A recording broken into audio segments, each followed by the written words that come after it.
watch a bad superhero movie, you've got a couple options. Anything from the Sony Spider-Man universe, Catwoman 2004, Batman and Robin, or you could watch Superman 3. And I think Superman 3 is a terrible film.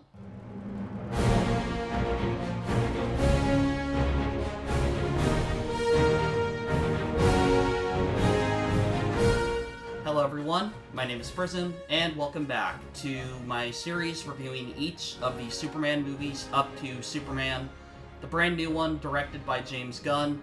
Today I am going to be talking about the third installment in the Christopher Reeve Superman saga. This one released in 1983 and was a sequel to Superman 1 and 2, however, with the sole director of Richard Lester, because the Salkinds got greedy and didn't want to keep Richard Donner on the project, despite the fact that he actually had a good vision and plan for the franchise. But hey, studio politics always ruin good movies. Not always, but on occasion. They definitely didn't help this film. Look, I'll just put it this way, Superman 3 is garbage. I think there are some great moments in it, but I think it is filled to the brim with baffling decisions and choices. And you can just tell that they didn't care about Superman, really. I mean, they did. They gave Christopher Reeve, Superman, great scenes, but they also gave him a lot of really baffling scenes. This film has so many issues. I checked the runtime at least 3 or 4 times because I was so bored out of my mind and I was just curious when it was going to end.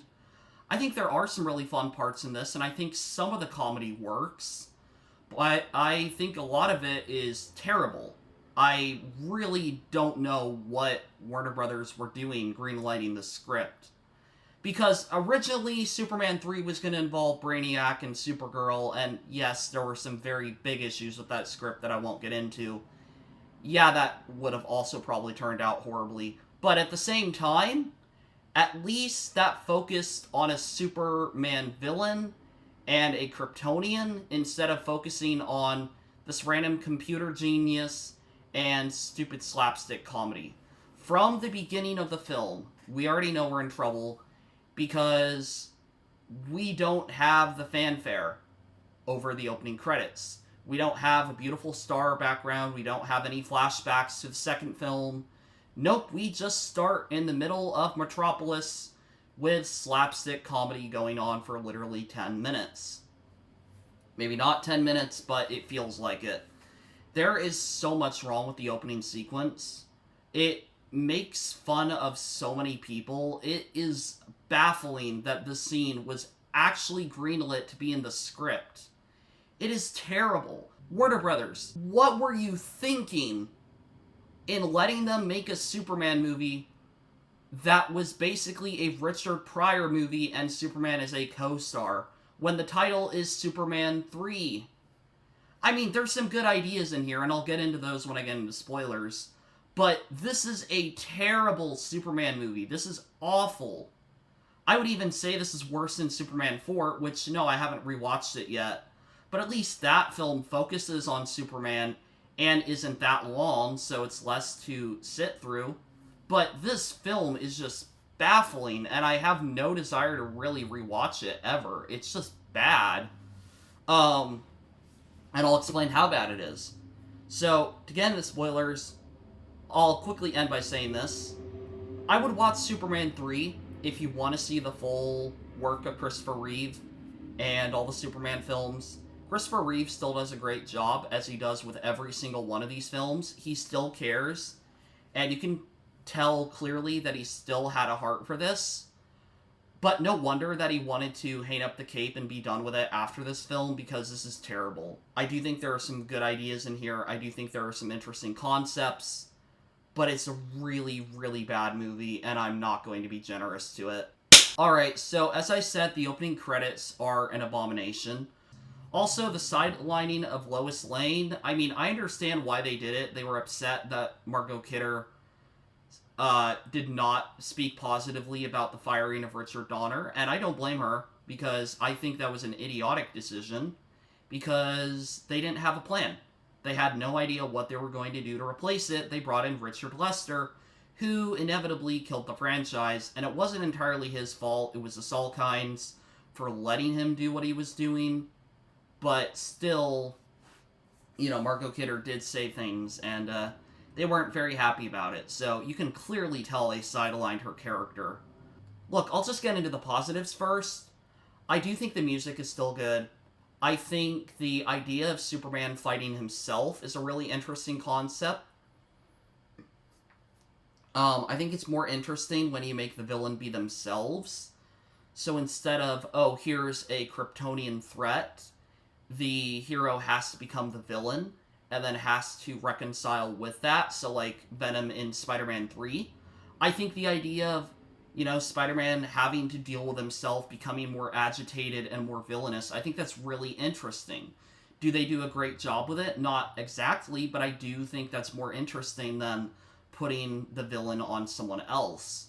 That's why I also kind of like the idea of a dark Superman, because we always see Superman as this light of hope and this beacon of hope, and I do think that's interesting.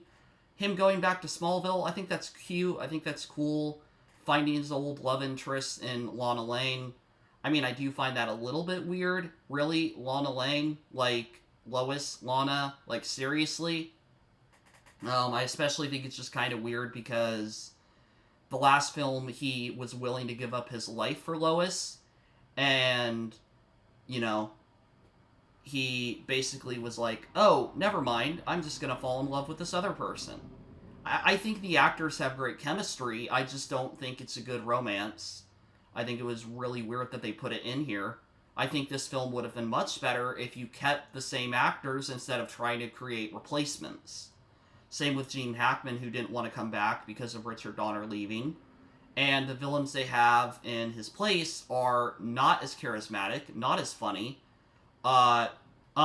Richard Pryor, I think the idea of hiring a comedian isn't terrible if you want to try and lighten up some of the moments. But don't give them the whole script, and don't hire them just because they're a comedian. This isn't Tommy Boy. This isn't like Ghostbusters. This is a Superman film, what is meant to be an epic, and it's not. It's a SNL sketch. It's a comedy sketch.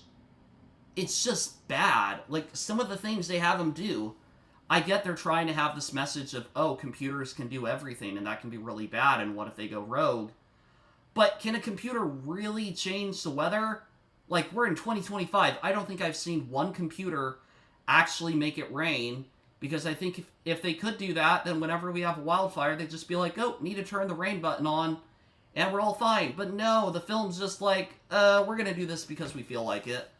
I also think the idea of the kryptonite,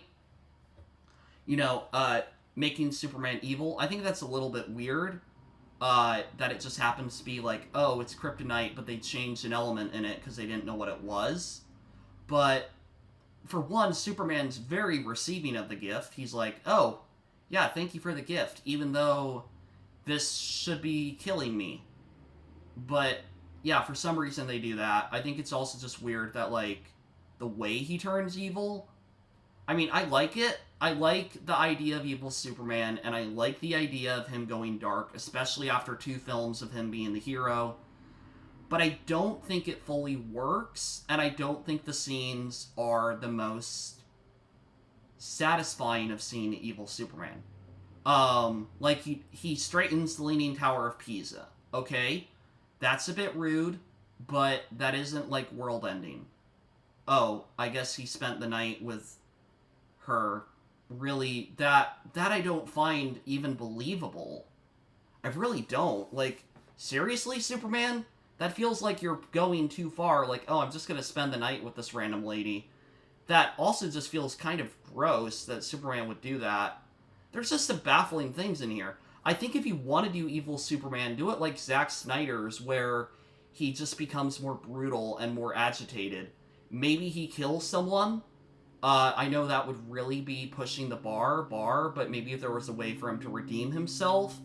But just the idea of him sleeping with this random lady who's the villain's henchman, the idea of him straightening the Leaning Tower, like, him being drunk at the bar, I don't think it's a bad scene, actually. I think that scene works.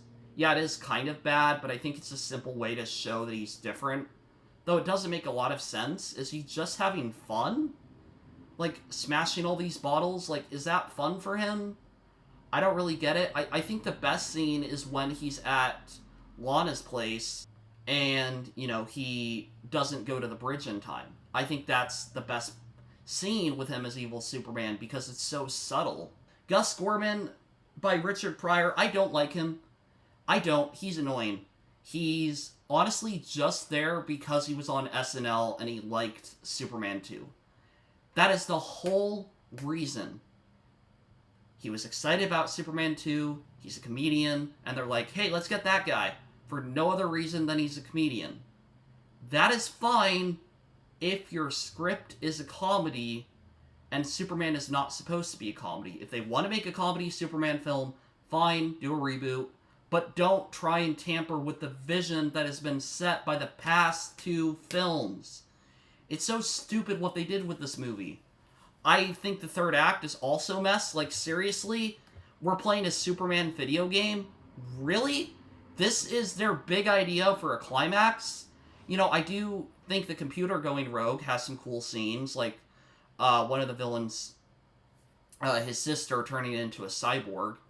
But also, like, why? Because it just, there's things in here that it's just like, why on earth would you even put this in here? And the whole idea of them getting rid of an entire scene where Superman was saving the day and clearing the weather, which I didn't know he had that ability, but okay, you cut the whole scene and have it be Richard Pryor just goofing around explaining the scene. That is such a stupid idea. What are you thinking? And I know I'm getting agitated. I just want to ask, what were they thinking? This is Superman. This is not SNL or Saturday Night Live. That is SNL. This is not just some comedy sketch. This is a Superman film that is a sequel to a film that literally opened the gates to comic book movies. Superman the movie, yes, has a few funny moments, but overall it is a drama and a fantasy comic book adventure. Superman 2, yes, it has some more slapstick moments, because you brought in Richard Lester. But the issue, or the difference, is Superman 2 was mainly controlled by Richard Donner, because he had shot a lot of the footage. So they were really just finishing up his script, and doing reshoots so they could get the director's credit. Superman 3 had no Richard Donner, it was all Richard Lester, and what a mess it is. And I do want to cut back a little bit, because I do think there are some great moments. Like I said, the Smallville stuff, Superman stopping the fire, Superman saving Ricky. I do like the Clark Kent versus Superman battle. I think that is a fun fight scene, even if it is a bit slow and it could be sped up a little bit. But I do think overall it's a great scene, and I like the ending of it, where it's just kind of Superman, like, overpowers himself, like Clark Kent's able to put his good nature over his evil nature. I don't fully get it, though. Like, did he just split personalities because he was drunk, or was he really angry at what he was becoming? Did it just wear off? Like, I don't fully understand why the kryptonite worked that way and how long it was meant to work for. But like I said, I think overall it's a fine film in some scenes, but I think it's a garbage film for 95% of the movie. I think it is really bad, and honestly, I could have skipped it, but I wanted to rewatch it, and I didn't remember it being this bad. Honestly, I did not. But anyways, that is my review of Superman 3. I've got one more film to go in the Richard Donner timeline, or the Christopher Reeve timeline, except Superman Returns, and then I have Man of Steel. I am undecided if I will be able to get my Man of Steel review out before I leave for my trip. I'm seeing the new Superman on Saturday. But if I don't get the Man of Steel review out, I will put it on Letterboxd, and then I will do a review in the next week. But thank you guys for watching. I hope you all enjoyed this. I'm really excited to see James Gunn's Superman. I've been reading great things online. Please don't spoil anything in the comments. Thank you all for watching. Bye for now!